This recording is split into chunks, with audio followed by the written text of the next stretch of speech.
ورحمة الله وبركاته.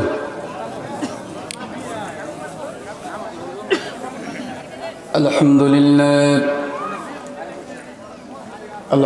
لله نحمده ونستعينه ونستغفره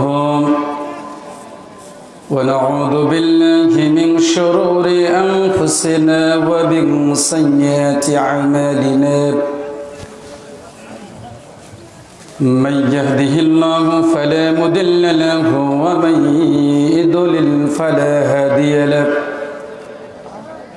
فنشهد أن لا إله إلا الله وحده لا شريك له وأشهد أن محمدا عبده ورسوله الذي أرسله بالحق بشيرا ونذيرا وداعيا إلى الله بإذنه وسراجا منيرا. أما بعد فإن خير الحديث كتاب الله وخير الهدى هدى محمد صلى الله عليه وسلم وشر الأمور محدثاتها وكل محدثة بدعة وكل بدعة ضلالة وكل ضلالة في النار. فقد قال الله تبارك وتعالى في قرآن المجيد وفرقانه الحميد: أعوذ بالله من الشيطان الرجيم. بسم الله الرحمن الرحيم.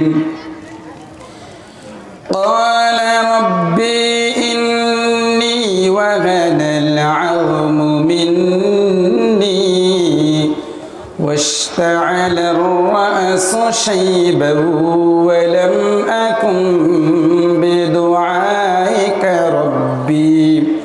بدعائك ربي شقيا وإني خفت الموالي من ورائي وكانت امرأتي عاقرا فهب لي من لدنك وليا.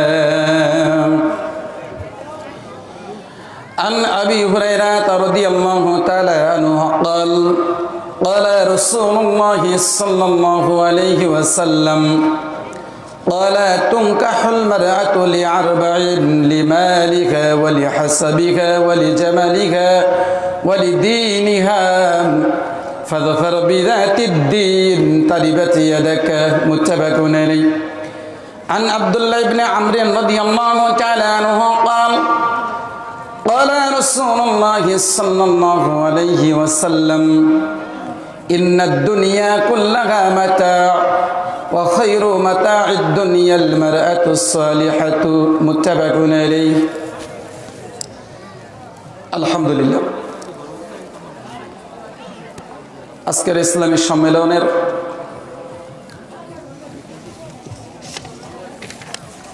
সম্মানিত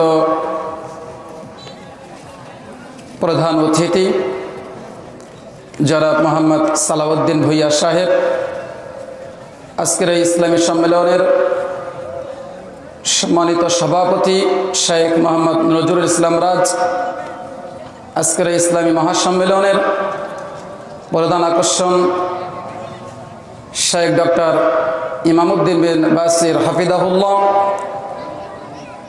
আজকের ইসলামী মাহফিলের দ্বিতীয় আলোচক শেখ মোহাম্মদ শফিকুল ইসলাম ছাড়া সন্ধ্যা থেকে এখন পর্যন্ত যে সকল উলামা ইকরাম তাফসির পেশ করেছেন, সামনে উপবিষ্ট আমার প্রাণপ্রিয় মুসলিম ভ্রাতৃত্ব মণ্ডলী, ভাই এবং বাবাজিরা, পদ্মার অন্তরের অবস্থান হচ্ছে মা ও ভগ্নিগণ। সর্বপ্রথমেই আমরা মহান আল্লাহ রাব্বুল আলামিনের শুকরিয়া জ্ঞাপন করছি যে মহান আল্লাহ রাব্বুল আলামিন আমাদেরকে দুনিয়াবী জীবনের সকল কাজকর্মকে উপেক্ষা করে একমাত্র মহান আল্লাহকে সন্তুষ্ট করার জন্য এই দিনই মাজলিসে উপস্থিত হওয়ার তৌফিক দান করেছেন। সেই মহান মনিবের প্রতি শুকরিয়া জ্ঞাপন করছি, আলহামদুলিল্লাহ। দুরূদ ও সালাম বর্ষিত হোক নবী মুহাম্মদ সাল্লাল্লাহু আলাইহি ওয়াসাল্লামের প্রতি, যার আদর্শকে বাস্তবায়ন করাই হচ্ছে আমাদের মূল লক্ষ্য এবং উদ্দেশ্য। সে নবী মুহাম্মদ সাল্লাল্লাহু আলাইহি ওয়াসাল্লামের প্রতি সংক্ষিপ্তভাবে দুরূদ পেশ করি। আল্লাহুম্মা সাল্লি আলাইহি, আল্লাহুম্মা বারিক আলাইহি। সম্মানিত উপস্থিতি, আলোচনার প্রথম অংশে আপনাদের মাঝে দুই একটি কথা।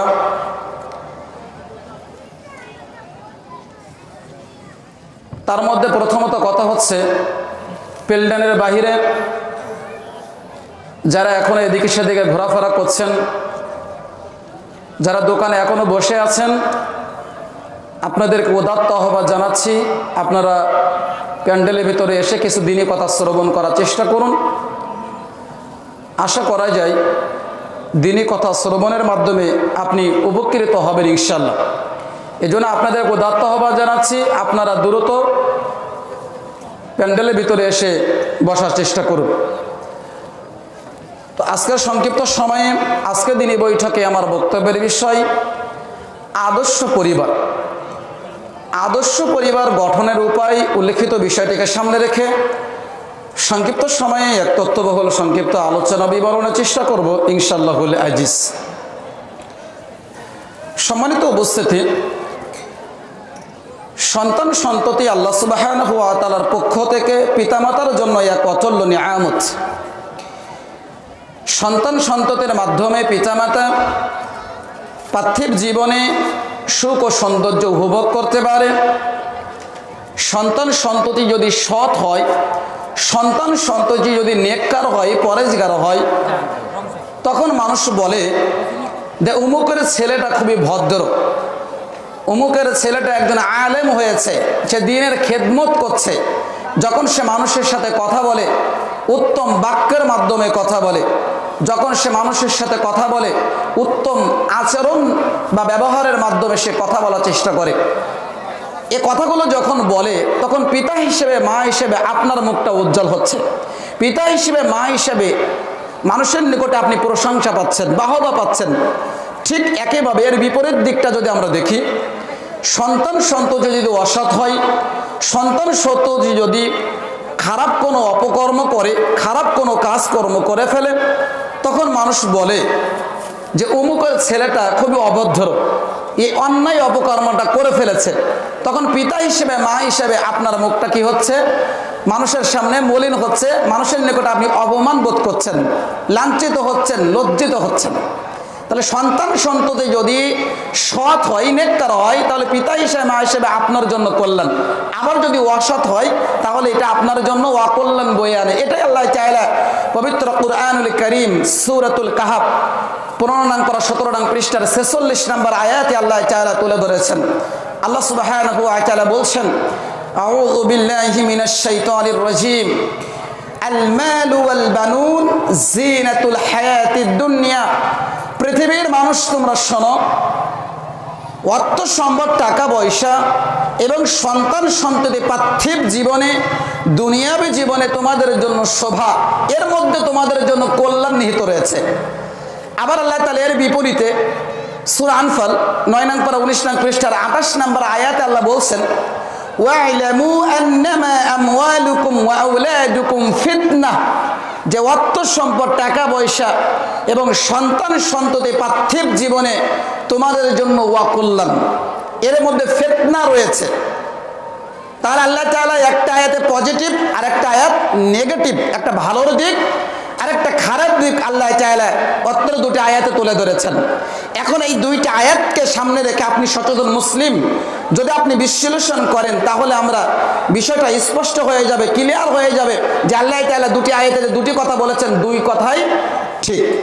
কেন ঠিক? আল্লাহ বলছেন যে অর্থ সম্পদ, টাকা পয়সা তোমাদের দুনিয়াবী জীবনে শোভা, এর মধ্যে কল্যাণ রয়েছে।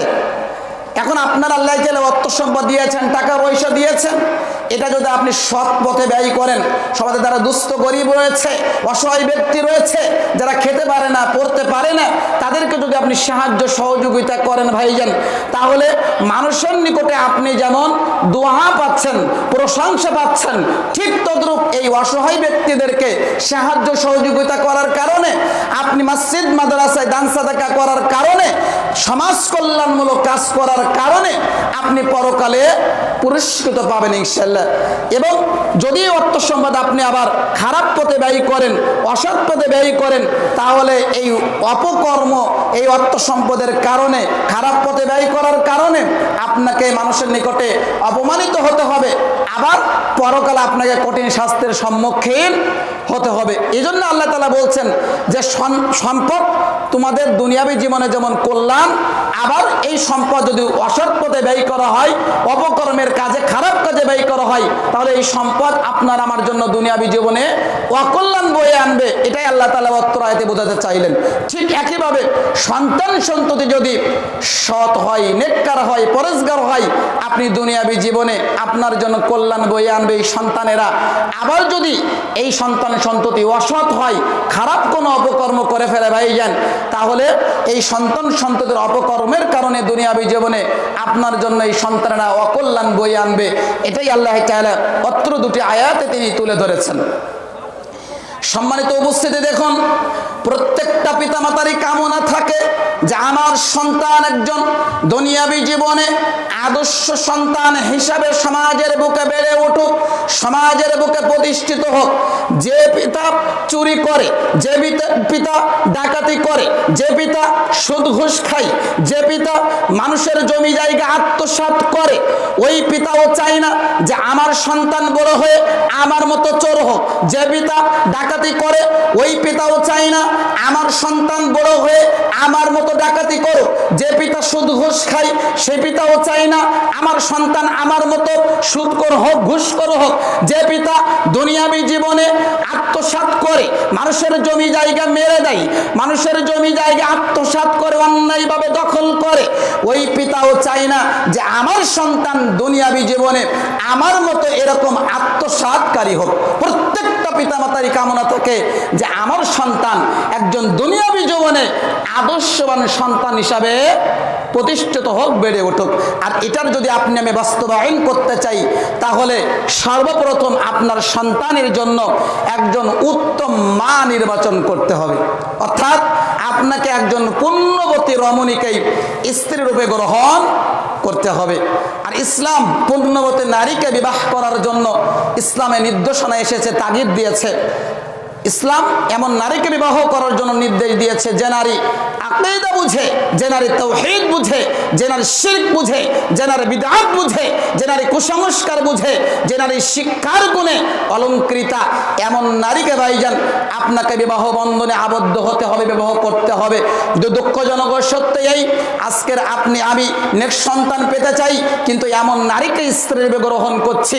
দেখা যাচ্ছে যে নারী বিভিন্ন অপকর্ম করতে পছন্দ করে, গান বাজনা শ্রবণ করতে পছন্দ করে, শ্বশুর শাশুড়ি খেদমত করতে অপছন্দ করে, দেখা যাচ্ছে সালাত আদায় করতে অপছন্দ করে, পর্দা করতে অপছন্দ করে। এই নারীর মাধ্যমে আপনি কিন্তু ভালো ছেলে, ভালো মেয়ে কখনো আপনি তৈরি করতে পারবেন না, কখনো আপনি গঠন করতে পারবেন না। তাহলে ভালো ছেলে মেয়ে আপনি আমি যদি গঠন করতে চাই ভাইজান, তাহলে প্রথমত সত্য হচ্ছে একজন আল্লাহওয়ালা দিনদার মুত্তাকি নারীকে আপনাকে স্ত্রী হিসাবে নির্বাচন করতে হবে। তাহলে এই পুণ্যবতী রমণী মাধ্যমে আমরা ভালো ছেলে, ভালো মেয়ে গঠন করতে পারবো, তৈরি করতে পারবো। সম্মানিত উপস্থিতি, বলছিলাম আদর্শ পরিবার। আদর্শ পরিবারের প্রথম পদক্ষেপ হচ্ছে বিবাহ। প্রথম পদক্ষেপ কি বলেন? বিবাহ। প্রথম পদক্ষেপ হচ্ছে বিবাহ। আর এই বিবাহে যদি দুইটা জিনিস থাকে, তাহলে ইসলামী পরিবার, আদর্শ পরিবার গঠন করা, তৈরি করা সম্ভব হবে। তার ভিতরে এক নম্বর, বিবাহ হতে হবে যাবতীয় অবৈধ সম্পর্ক থেকে মুক্ত। দুই, বিবাহ হতে হবে বিজাতীয় অপসংস্কৃতি হিন্দুয়ানি অমুসলিমদের কালচার থেকে মুক্ত, তাহলে আদর্শ পরিবার, ইসলামী পরিবার গঠন করা, তৈরি করা সম্ভব হবে।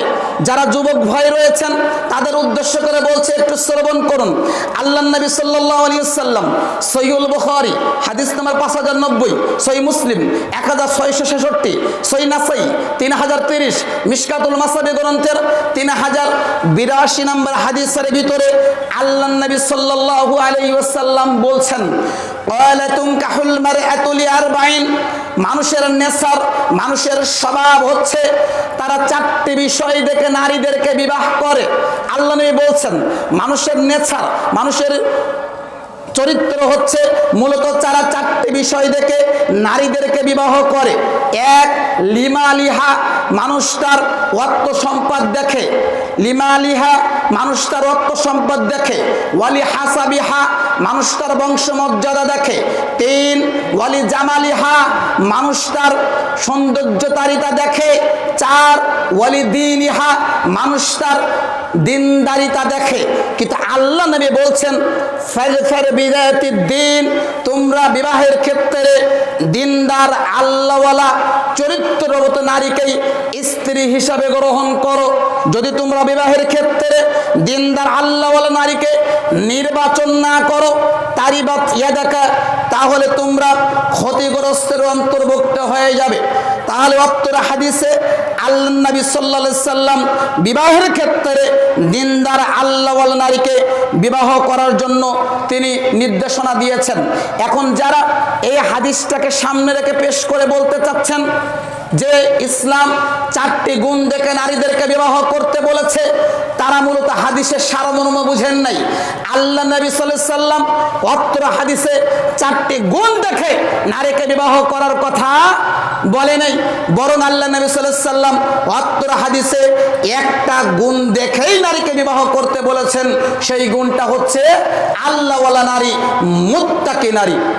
তাহলে আল্লাহওয়ালা নারী আপনি পাওয়ার পরে যদি ওই মেয়ের অর্থ সম্পদ থাকে আলহামদুলিল্লাহ, দিনদারিতা পাওয়ার পরে যদি তার বংশমর্যাদা থাকে আলহামদুলিল্লাহ ভালো, দিনদারিতা পাওয়ার পরে যদি ওই কন্যার বা ওই মেয়ের রূপ চেহারা থাকে আলহামদুলিল্লাহ ভালো। কিন্তু বিবাহের ক্ষেত্রে আপনাকে আমাকে আল্লাহওয়ালা দিনদার নারীকে নির্বাচন করতে হবে, এ কথা আল্লাহ নবী সাল্লাল্লাহু আলাইহি সাল্লাম অত্র হাদিসে উল্লেখ করেছেন। আব্দুল্লাহ ইবনে আমর রাদিয়াল্লাহু তাআলা আনহুমা তিনি বলেন, সহিহ মুসলিম 1666 নম্বর হাদিস, সহিহ নাসাই 3232 নম্বর হাদিস, মিশকাতুল মাসাবি গ্রন্থের 3083 নং হাদিস, আল্লাহ নবী সাল্লাল্লাহু আলাইহি ওয়াসাল্লাম বলেছেন, ইন্নাদ দুনিয়া কুল্লাহা মাতা, দুনিয়ার মধ্যে যা কিছু রয়েছে, পৃথিবীর মানুষ শুনে রাখো, দুনিয়ার মধ্যে যা কিছু রয়েছে সব কিছুই হচ্ছে সম্পদ। ওয়া খায়রু মাতাঈদ দুনিয়াল মারআতুস সালিহাতু, আর দুনিয়ার মধ্যে সবচেয়ে উত্তম দামি সম্পদ হচ্ছে একজন মুত্তাকি আল্লাহওয়ালা চরিত্রবত নারী। জোরে বলি সুবহানাল্লাহ। তাহলে অত্র হাদিসে আল্লাহ নবী সাল্লাল্লাহু আলাইহি ওয়াসাল্লাম বিবাহের ক্ষেত্রে তিনি এই হাদিসে একজন চরিত্রবত রমণীকেই দুনিয়ার মধ্যে সবচেয়ে উত্তম দামি সম্পদ বলে আল্লাহ নবী সাল্লাল্লাহু আলাইহি ওয়াসাল্লাম তিনি নির্দেশ প্রদান করেছেন।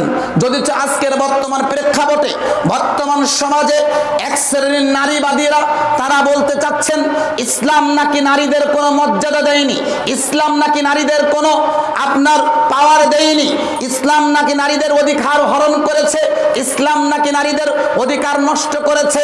এক শ্রেণীর নারীবাদীরা মিডিয়ায় বসে লেখনীর মাধ্যমে তারা এগুলো অপপ্রচার করে যাচ্ছেন।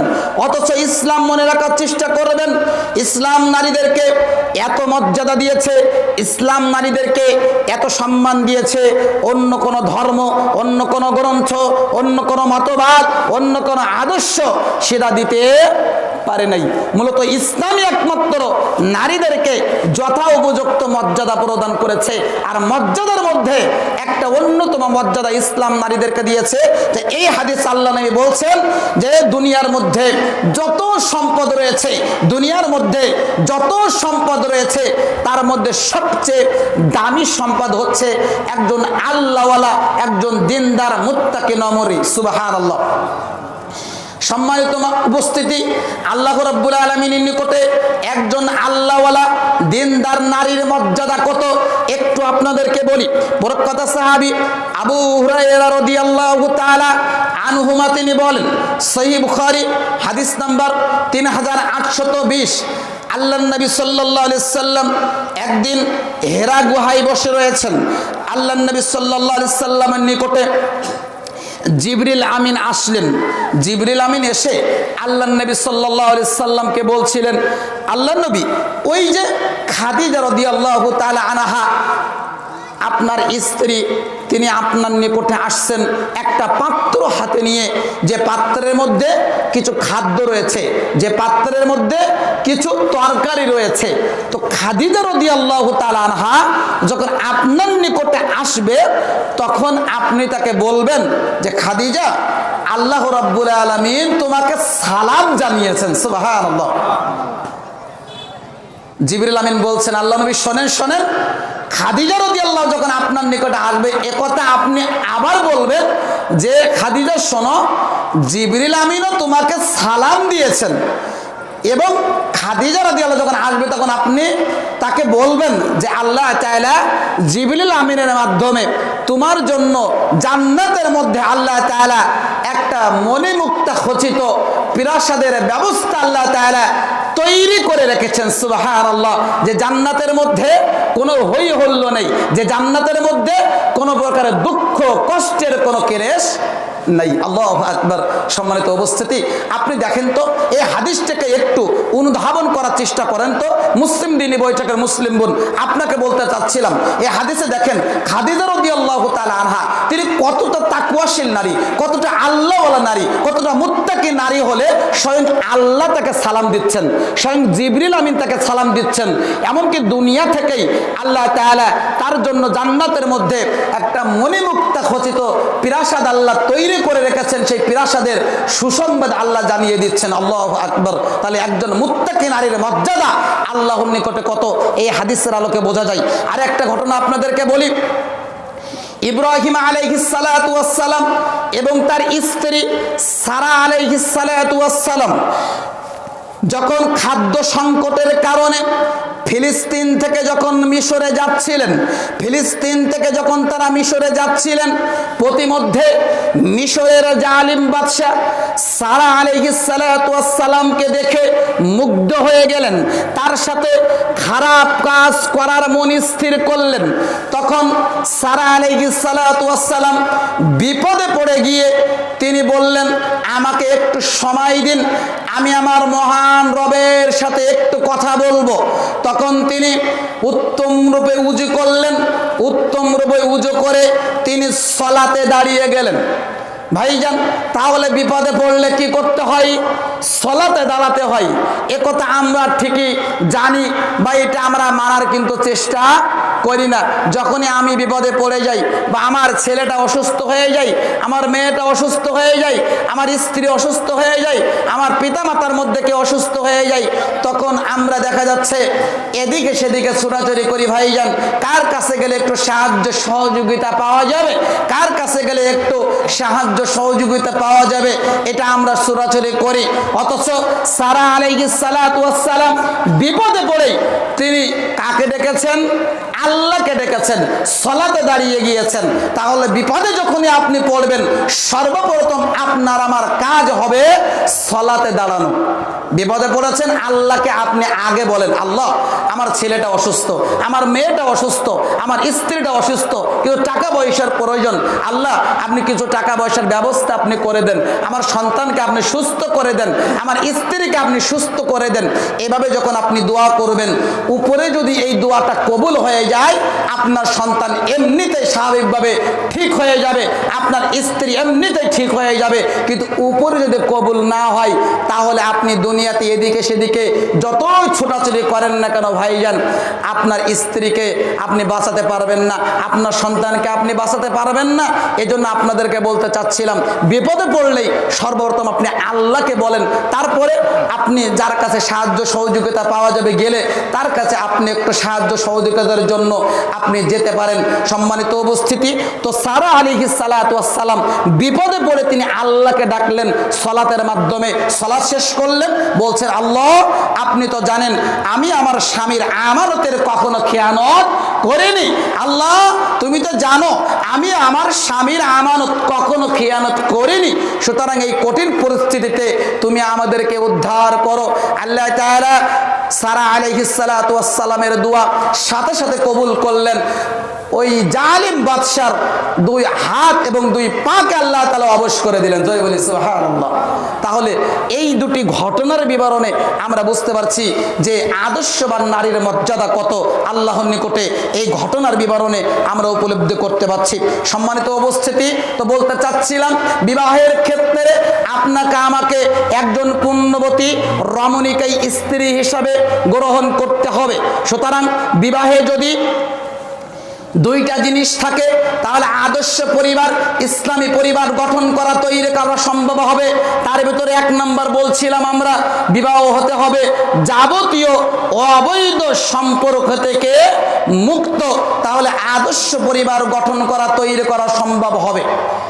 এরপরে দুই নম্বর, বিবাহে যদি যাবতীয় অশ্লীলতা, হিন্দুয়ানি কালচার, অমুসলিমদের প্রথা, যদি আপনি এটা থেকে বিরত থাকতে পারেন, যদি আপনি হিন্দুয়ানি কালচার থেকে বিরত থেকে আপনি যদি বিবাহ বন্ধনে আবদ্ধ হতে পারেন, তাহলে আদর্শ পরিবার গঠন করা, তৈরি করা সম্ভব হবে। ভাইজান, আজকের মুসলিমদের বিবাহ হলেই আর আজকের গান বাজনা বাজে, আজকের মনে হয় না এটা মুসলিম কোনো ভাইয়ের বিয়ে, মনে হয় না এটা কোনো মুসলিম কোনো দিনী বোনের বিয়ে, মনে হয় এটা যেন অমুসলিমদের বিবাহ। আজকের বিবাহ অনুষ্ঠান হলেই গান বাজনা বাজে, নিজেকে আমরা আহলুল হাদিস বলে দাবি করি, তারপরে দেখা যাচ্ছে বিয়ের 2-3 দিন আগেই হলুদ অনুষ্ঠান তো রয়েছেই, যে হলুদের নামে বেহায়াপনা চলছে, হলুদ অনুষ্ঠানের নামে যে জাহিলিয়াতগুলো চলছে, এই জাহিলিয়াতগুলো থেকে আমাদের বেরিয়ে আসতে হবে। নিজেকে আহলুল হাদিস পরিচয় দিচ্ছেন মানে, নিজেকে আহলুল হাদিস পরিচয় দিতে হলে আপনাকে পরিপূর্ণভাবে কোরআন সুন্নাহর অনুসরণ করতে হবে, তাহলে আপনি প্রকৃতভাবে আহলুল হাদিস বলে নিজেকে দাবি করতে পারবেন। তাহলে বিবাহ অনুষ্ঠানে গান বাজনা, বাদ্যযন্ত্র বাজানো যাবে না, মনে রাখার চেষ্টা করবেন। আল্লাহ রাব্বুল আলামিন পবিত্র কুরআনুল কারীম সূরাতুল লুকমান 21 নং পারা 11 নং পৃষ্ঠার 6 নম্বর আয়াতে আল্লাহ তাআলা বলছেন, ওয়া মিনান নাসি মান ইয়াশতারি লাহওয়াল হাদিস লিয়ুদিল্লা আন সাবিলিল্লাহি বিগাইরি ইলম ওয়া ইয়াত্তাখিযুহা হুজওয়া উলাইকা লাহুম আযাবুম মুহিন। আল্লাহ বলছেন, পৃথিবীর মধ্যে এমন কিছু কতগুলো লোক রয়েছে যারা মানুষদেরকে আল্লাহর পথ থেকে বিচ্যুত করার জন্য, আল্লাহর পথ থেকে দূরে ঠেলে দেওয়ার জন্য বাদ্যযন্ত্র এবং ঢোল তবলা এগুলোকে কুড়াই করে এবং এগুলোকে নিয়ে তারা হাসি মজাক করে, এগুলোকে নিয়ে তারা মানুষদেরকে বিনোদন দেওয়ার চেষ্টা করে। উলাইকা লাহুম আযাবুম মুহিন। আল্লাহ বলছেন, এই শ্রেণীর ব্যক্তি যারা, তাদের জন্য আল্লাহ তাআলা কিয়ামতের মাঠে অপমানজনক শাস্তি আল্লাহ নির্ধারণ করে রেখেছেন। তাহলে যারা আজকের চায়ের দোকানে টিভি সিনেমা রেখে মানুষদেরকে বিনোদন দিচ্ছে, যারা আজকের বাংলাদেশের সিনেমা উদ্বোধন করে সিনেমার মাধ্যমে মানুষদেরকে বিনোদন দেওয়ার চেষ্টা করছে, যারা মানুষদেরকে বিবাহের অনুষ্ঠানে গান বাজনা বাজিয়ে বিনোদন দেওয়ার চেষ্টা করছে, তাদেরকে আল্লাহ তাআলা কিয়ামতের দিন অপমানজনক শাস্তি আল্লাহ দিবেন, এ কথা আল্লাহ তাআলা বলেছেন। আজকের আপনি আমি নিজেকে রাসূলের উম্মত বলে দাবি করি, রাসূল সাল্লাল্লাহু আলাইহি সাল্লামের নামে যখন ব্যঙ্গচিত্র হয়, রাসূলের নামে যখন কেউ খারাপ কুটুমন্তব্য করে তখন আপনি আমি মুসলিম হিসাবে বাড়িতে বসে থাকতে পারি না? পারি আমরা? রাসূলের যদি বদনাম করে কেউ, কটূক্তি করে কেউ, তার কি পৃথিবীর বুকে বেঁচে থাকার অধিকার আছে? পৃথিবীর বুকে তার কোনো বেঁচে থাকার অধিকার নেই। যখন রাসূলকে নিয়ে কেউ কটূক্তি করে, দেখা যাচ্ছে আপনি ঠিকই রাস্তাঘাটে বিভিন্ন জায়গায় সভা সেমিনার করেন, মিটিং মিছিলে আপনি ঠিকই চলে যান, কিন্তু রাসূলকে আপনি নিজে উম্মত বলে দাবি করেন। সেই রাসূল যখন গান বাজনা বাদ্যযন্ত্রের আওয়াজ শুনতেন, তিনি কানের ভিতরে আঙ্গুল ঢুকিয়ে দিতেন। অথচ ভাইজান, আপনি আমি রাসূলের উম্মত বলে দাবি করি, কানের ভিতরে ইয়ারফোন ঢুকিয়ে দিয়ে হেডফোন লাগিয়ে আপনি আমি গান শ্রবণ করি, রাসূলের উম্মত বলে দাবি করি। আপনার স্ত্রী কানের ভিতরে ইয়ারফোন ঢুকিয়ে গান শ্রবণ করে, নিজেকে আপনি রাসূলের উম্মত বলে দাবি করেন। আপনার সন্তান কানের ভিতরে ইয়ারফোন ঢুকিয়ে দিয়ে গান বাজনা বাদ্যযন্ত্র শ্রবণ করে, অথচ আল্লাহর নবী সাল্লাল্লাহু আলাইহি ওয়াসাল্লাম কানের ভিতরে আঙ্গুল ঢুকিয়ে দিতেন গান বাজনা বাদ্যযন্ত্র শুনলে। তাহলে আজকের আপনি আমি রাসূলের উম্মত বলে দাবি করছি, রাসূল যেটা করেছেন সেটা তো আপনি আমি করছি না, রাসূলের বিরুদ্ধে আচরণ করছি। আবার আল্লাহর নবী বলছেন, দেখেন, যখনই মানুষ বেশি বেশি গান বাজনা বাদ্যযন্ত্রের প্রতি আসক্ত হয়ে যাবে, যখনই মানুষ বেশি বেশি গান বাজনা বাদ্যযন্ত্রের প্রতি আসক্ত হয়ে যাবে, তখনই আল্লাহর পক্ষ থেকে মানুষের উপরে জুলুম অত্যাচার চাপিয়ে দেওয়া হবে। আল্লাহর পক্ষ থেকে বিভিন্ন বালা মুসিবত মানুষের উপরে চাপিয়ে দেওয়া হবে। একথা আল্লাহর নবী বলেছেন। দেখুন, সিলসিলা সহিহ গ্রন্থের 2203 নং হাদিসের বিবরণে জানা যায়, আল্লাহর নবী সাল্লাল্লাহু আলাইহি ওয়াসাল্লাম বলেছেন, অচিরেই আমার উম্মতের উপরে তিনটি বড় বিপর্যয় নেমে আসবে। কয়টা বিপর্যয় ভাইজান? তিনটা বড় বিপর্যয় নেমে আসবে। একথা কে বলেছেন? আল্লাহর নবী বলছেন যে আমার উম্মতের উপরে অচিরেই বড় বড় তিনটা বিপর্যয় নেমে আসবে। তার ভিতরে এক নম্বর বড় বিপর্যয় হচ্ছে যে আমার উম্মতের উপরে বা দেখা যাচ্ছে বিভিন্ন গজব, বিভিন্ন এলাকায় ভূমি ধসে যাবে, বিভিন্ন এলাকায় ভূমিকম্প হতে থাকবে। এটা কিসের কারণে? মানুষের পাপের কারণে। আজকের বিভিন্ন জায়গায় দেখছেন না ভূমিকম্প হচ্ছে, এটা কিসের কারণে ভাইজান? মানুষের অপকর্মের কারণে, মানুষের পাপের কারণে। কথা বলছেন? মানুষকে আল্লাহ তাআলা এই ভূমিকম্প দিয়ে একটু সতর্ক করে দেন, তাতে মানুষ একটু কি হয়, ফিরে আসে আল্লাহর দিকে। কথা বলছেন? এজন্য আমাদেরকে খারাপ অশ্লীল অপকর্ম থেকে বিরত থাকার চেষ্টা করতে হবে। তা আল্লাহর নবী সাল্লাল্লাহু আলাইহি ওয়াসাল্লাম বলছেন আমার উম্মতের উপরে অচিরে তিনটা বড় বিপর্যয় নেমে আসবে। তার ভিতরে এক নম্বর, বিভিন্ন এলাকায় কি হবে? ভূমি ধসে যাবে, ভূমিকম্প হবে। দুই নম্বর বড় বড় বিপর্যয় নেমে আসার দুইটা কারণ, যে আল্লাহর পক্ষ থেকে বা কোনো জাতির পক্ষ থেকে জুলুম অত্যাচার মানুষের উপরে চাপিয়ে দেওয়া হবে। তিন, মানুষের পাপের দরুন তার আকার আকৃতিকে পরিবর্তন ঘটিয়ে দেওয়া হবে। দেখা যাচ্ছে সকালে ছিল মানুষ, রাতে হয়ে গেছে বানর, রাতে ছিল মানুষ, সকালে হচ্ছে বানর শুকরে পরিণত হয়ে যাবে। আর এই তিনটা বড় বিপর্যয় নেমে আসার তিনটি কারণ। কয়টা কারণ? এই তিনটা বড় বড় বিপর্যয় নেমে আসার তিনটা কারণ। তার ভিতরে এক নাম্বার কারণ আল্লাহর নবী সাল্লাল্লাহু আলাইহি ওয়াসাল্লাম বলছেন, যখন মানুষ বেশি বেশি গান বাজনা বাদ্যযন্ত্র শ্রবণ করবে তখন এই বিপর্যয়গুলো দেখা দিবে। দুই, যখন মানুষ বেশি বেশি নারীদেরকে নিয়ে নর্তকীর মতো করে নাচাবে তখন এই বিপর্যয়গুলো দেখা দিবে। তিন, যখন মানুষ বেশি বেশি গান বাজনা বাদ্যযন্ত্রের প্রতি আসক্ত হবে তখন এই বিপর্যয়গুলো দেখা দিবে। এ কথা আল্লাহর নবী সাল্লাল্লাহু আলাইহি সাল্লাম উল্লেখ করেছেন। সম্মানিত উপস্থিতি, আপনাদেরকে বলতে চাচ্ছিলাম, আজকের বর্তমান প্রেক্ষাপটে, বর্তমান সমাজে আজকের জন্য কেউ গান বাজনা বাদ্যযন্ত্রকে হারাম মনে করে না, এটাকে সে যেন হালাল মনে করে নিয়েছে। এটাকে সে যেন হালাল মনে করে নিয়েছে। কেন? ওই যে আপনার মোবাইলে গান বাজে, আপনার মেয়ের মোবাইলে গান বাজে, আপনার ছেলের মোবাইলে গান বাজে, আপনার স্ত্রীর মোবাইলে গান বাজনা বাজে, বাড়িতে তো টিভি সিনেমা রয়েছেই, এ কথা বাদই দিলাম। অথচ আল্লাহর নবী সাল্লাল্লাহু আলাইহি ওয়াসাল্লাম সহিহুল বুখারীর 5590 নং হাদিসের ভিতরে বলেছেন, লা ইয়াকুনান্না মিন উম্মতি আকওয়ামুন ইস্তাহিল্লুনাল হিরা ওয়াল খামর ওয়াল মাআজিব, অচিরেই আমার পরে এমন কিছু ব্যক্তি আসবে, আল্লাহর নবী বলছেন অচিরেই আমার পরে এমন কিছু ব্যক্তি আসবে যারা জেনাকে হালাল মনে করবে, 2 যারা রেশম কাপড়কে হালাল মনে করবে, 3 মাদকদ্রব্য নেশাদ্রব্যকে সে হালাল মনে করবে, গুল, বিড়ি, তামাক, জর্দা, হিরোইন, ফেন্সিডিল, ইয়াবা এ নামে যত প্রকারের মাদকদ্রব্য রয়েছে এক শ্রেণীর ব্যক্তিরা এটাকে হালাল মনে করবে, একথা আল্লাহ নবী বলছেন। 4 আমার পরে এমন কিছু ব্যক্তি আসবে যারা গান বাজনা বাদ্যযন্ত্রকে তারা কি মনে করবে? হালাল মনে করবে। সম্মানিত উপস্থিতি, তার বাস্তব নমুনা যেন আজকের আমরা দেখতে পাচ্ছি। সম্মানিত উপস্থিতি, সুতরাং গান বাজনা বাদ্যযন্ত্রকে পরিহার করার চেষ্টা করুন। আল্লাহ আমাদের সকলকেই কবুল করুন, আমিন। সম্মানিত উপস্থিতি, তো বলতে চাচ্ছিলাম আপনাদের মাঝে আমরা যে 31st নাইট এটা আপনার প্রত্যেক সম্পত্তি হতে পারে, মনে রাখবেন ভাইজান। হ্যাপি নিউ ইয়ার এটা আপনার প্রত্যেক সম্পত্তি হতে পারে, কিন্তু বিবাহ এটা আপনার প্রত্যেক সম্পত্তি নয়। এটা কার দেওয়া সুন্নাত? আল্লাহর নবী সাল্লাল্লাহু আলাইহি ওয়াসাল্লামের দেওয়া গুরুত্বপূর্ণ একটা সুন্নাত। কথা বলছেন? একইভাবে মনে রাখবেন, মুসলিমদের আনন্দের উৎসবের দিন কয়টা? 2টা, একটা ইয়াউমুল ফিতর, একটা হচ্ছে ইয়াউমুল আযহা, একটা ঈদুল ফিতরের দিন আর একটা হচ্ছে ঈদুল আযহার দিন। তো মুসলিমদের এই 2টা দিনে আল্লাহ তাআলা আনন্দ উৎসব করার জন্য আল্লাহ তাআলা কি দিয়েছেন? পারমিশন দিয়েছেন। এখন আনন্দ উৎসব করতে হবে বা করতে পারবেন বলে আপনি কি বুঝলেন?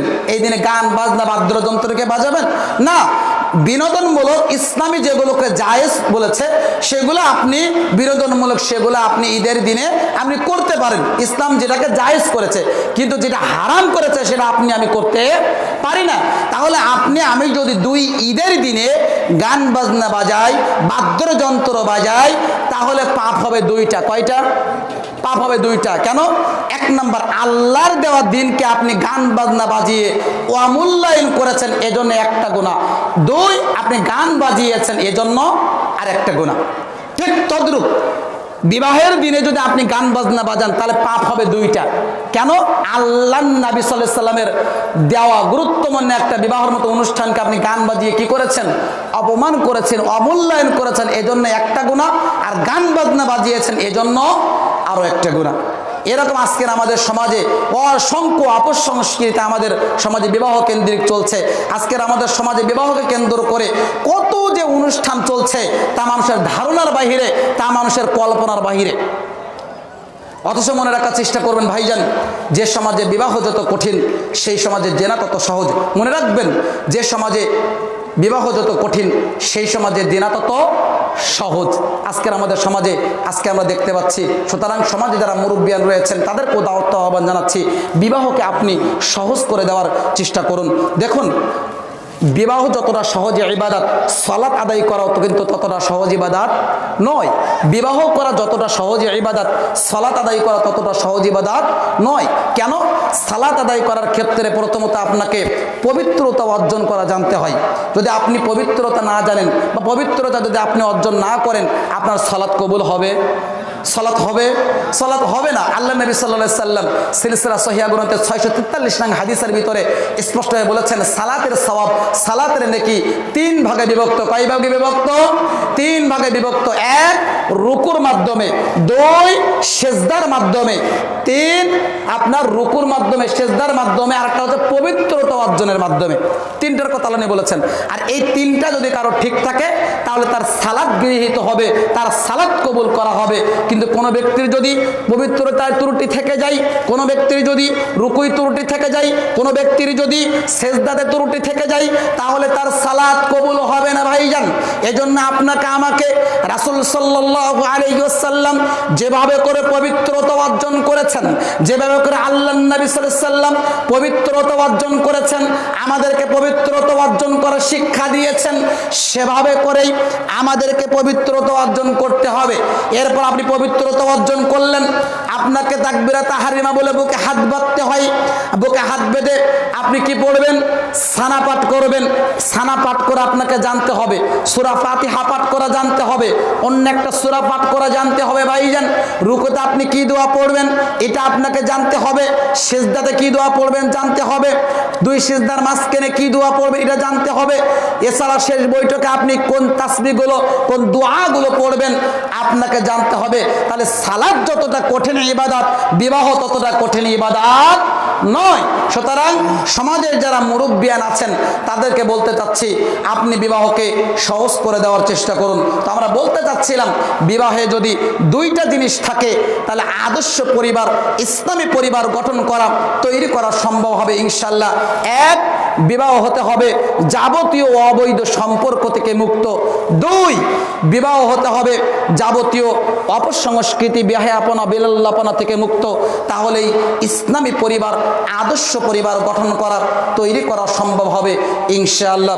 আজকের দিনে বৈঠকে যে সকল মুসলিম যুবক দিনী ভাইরা উপস্থিত হয়েছে সকলকে উদাত্ত আহ্বান জানাচ্ছি, আপনারা ইসলামী পদ্ধতির আলোকে বিবাহ বন্ধনে আবদ্ধ হওয়ার চেষ্টা করুন। আল্লাহ আমাদের তৌফিক দান করুন, সকলে বলি আমিন। সম্মানিত উপস্থিতি, এরপরে সামনের দিকে আমরা এগিয়ে যাব। আপনি মনে করেন এখন একজন পুণ্যবতী রমণী স্ত্রী হিসাবে নির্বাচন করলেন, নির্বাচন করে আপনি বিবাহ বন্ধনে আবদ্ধ হলেন। বিবাহ বন্ধনে আবদ্ধ হওয়ার পরে প্রথম যে রাতটি আসে এই রাতটির নাম হচ্ছে বাসর রাত। সেই রাতটির নাম কি? রাতটির নাম হচ্ছে বাসর রাত। এই বাসর রাত্রিতে স্বামী এবং স্ত্রীর দুইজনের এখানে কিছু করণীয় রয়েছে। তার মধ্যে এক নম্বর করণীয় হচ্ছে স্বামী স্ত্রীর মাথায় অগ্রভাগে হাত রেখে আল্লাহ রাব্বুল আলামিনের নিকটে কল্যাণের দোয়া করবে।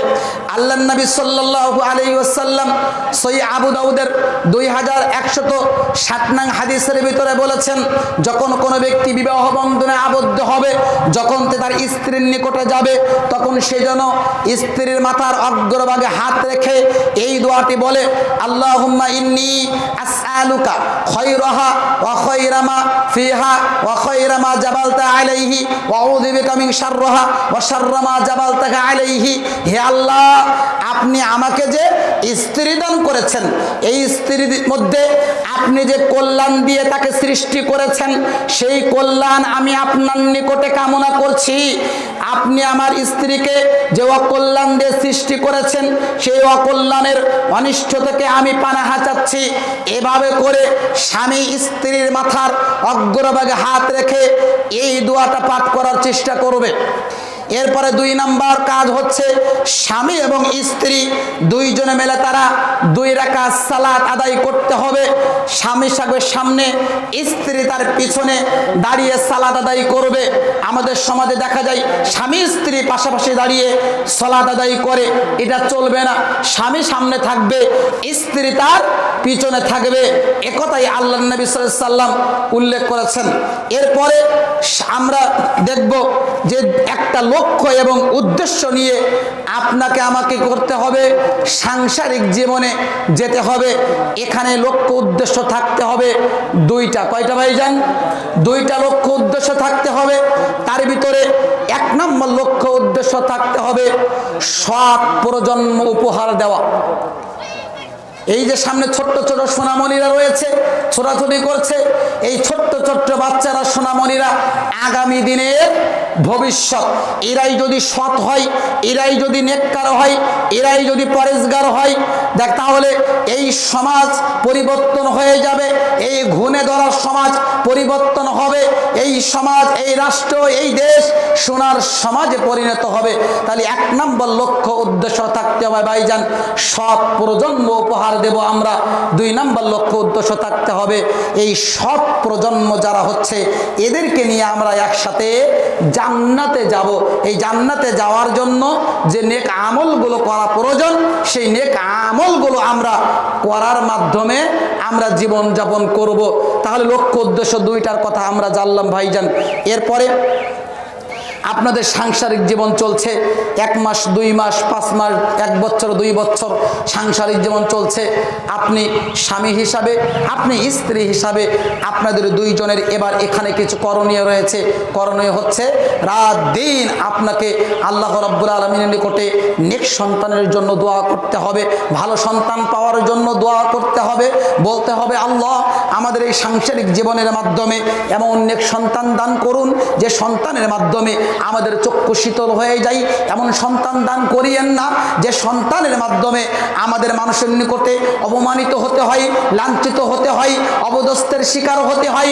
এমন সন্তান আমাদেরকে দান করিয়েন না। এভাবে করে রাত দিন ধরে স্বামী এবং স্ত্রী আপনাদের দুইজনকেই আল্লাহ রাব্বুল আলামিনের নিকটে দোয়া করতে হবে। যদি দুঃখজনক সত্য এই আল্লাহ রাব্বুল আলামিনের নিকটে আপনি আমি দোয়া করি, অনেক ক্ষেত্রে অনেক মুসলিম মায়ের দেখা যাচ্ছে সন্তান হয় না, অনেক বোনের দেখা যাচ্ছে সন্তান হয় না। এটা মনে রাখার চেষ্টা করবেন, এটা হচ্ছে আল্লাহ রাব্বুল আলামিনের পক্ষ থেকে পরীক্ষা, মনে রাখার চেষ্টা করবেন। এটা আল্লাহ রাব্বুল আলামিনের পরীক্ষা। আল্লাহ চাইলে কাউকে সন্তান দিয়ে পরীক্ষা করেন, আবার কাউকে না দিয়েও পরীক্ষা করেন। কিন্তু দেখা যায় যখন সন্তান হয় না, আমরা পীর ফকিরের কাছে ছুটে চলে যাই, বিভিন্ন মাজারে যাই, বিভিন্ন খানকায় যাই, সেখানে গিয়ে বিভিন্ন প্রকারের নজর নেওয়াজ পেশ করি, সেখানে গিয়ে আমরা মান্যত করি যেগুলো স্পষ্টভাবে শিরক, এগুলো করা যাবে না। সুতরাং আপনাকে একমাত্র আল্লাহ রাব্বুল আলামিনের নিকটেই আকুতি মিনতি সহকারে, আল্লাহ রাব্বুল আলামিনের নিকটে আকুতি মিনতি সহকারে সন্তান কামনা করতে হবে। দেখুন জাকারিয়া আলাইহিস সালাতু ওয়াস সালাম তিনি যেভাবে করে আল্লাহ রাব্বুল আলামিনের নিকটে দোয়া করেছিলেন সন্তানের জন্য, ইব্রাহিম আলাইহিস সালাতু ওয়াস সালাম যেভাবে করে নেক সন্তানের জন্য আল্লাহর নিকটে আকুতি মিনতি সহকারে দোয়া করেছিলেন, সেভাবে করে আমাদের দোয়া করতে হবে। ইব্রাহিম আলাইহিস সালাতু ওয়াস সালাম 80 বছর বৃদ্ধ বয়সে আল্লাহর নিকটে অন্যায় বিনয় সহকারে আকুতি মিনতি সহকারে আল্লাহর নিকটে দোয়া করে বলছিলেন, রব্বি হাবলি মিনাস সালিহিন, হে রব্বুল আলামিন আমাকে একটি ধৈর্যশীল সহনশীল সন্তান দান করুন।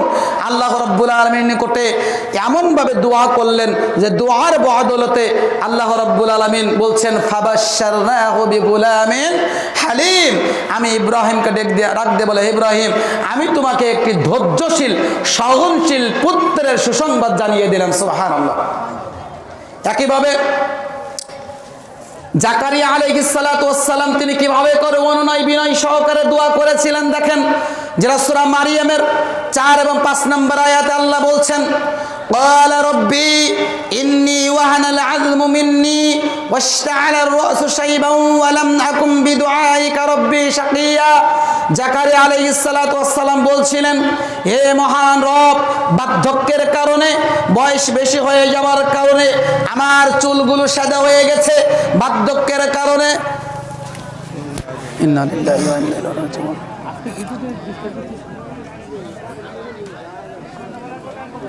সবাই কিন্তু শেষ করবে। আচ্ছা আচ্ছা, জি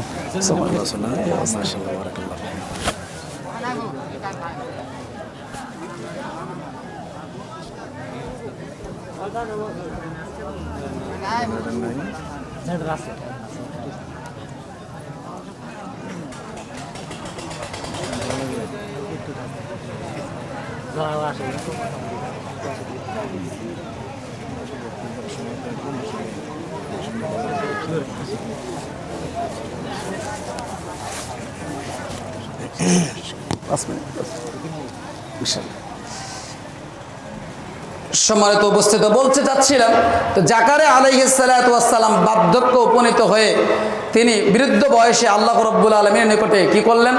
দোয়া করলেন যে হে আল্লাহ, বার্ধক্যের কারণে আমার চুলগুলো সাদা হয়ে গেছে, শরীরে হাড্ডিগুলো দুর্বল হয়ে গেছে। আল্লাহ তোমাকে যখনই আমি ডেকেছি তুমি আমার ডাকে সাড়া দিয়েছে। আল্লাহ তোমাকে ডেকে কখনো আমি ব্যর্থ হয়নি। আল্লাহ আজকেও আমি তোমার কাছে ফরিয়াদ জানাচ্ছি, আমার স্ত্রী বন্ধা, তুমি জানো যে আমার স্ত্রীর সন্তান হবে না, কিন্তু তুমি যদি আমার স্ত্রীর সন্তান দিতে চাও তাহলে তুমি একমাত্র সন্তান দিতে পারো, আর কেউ দিতে পারবে না।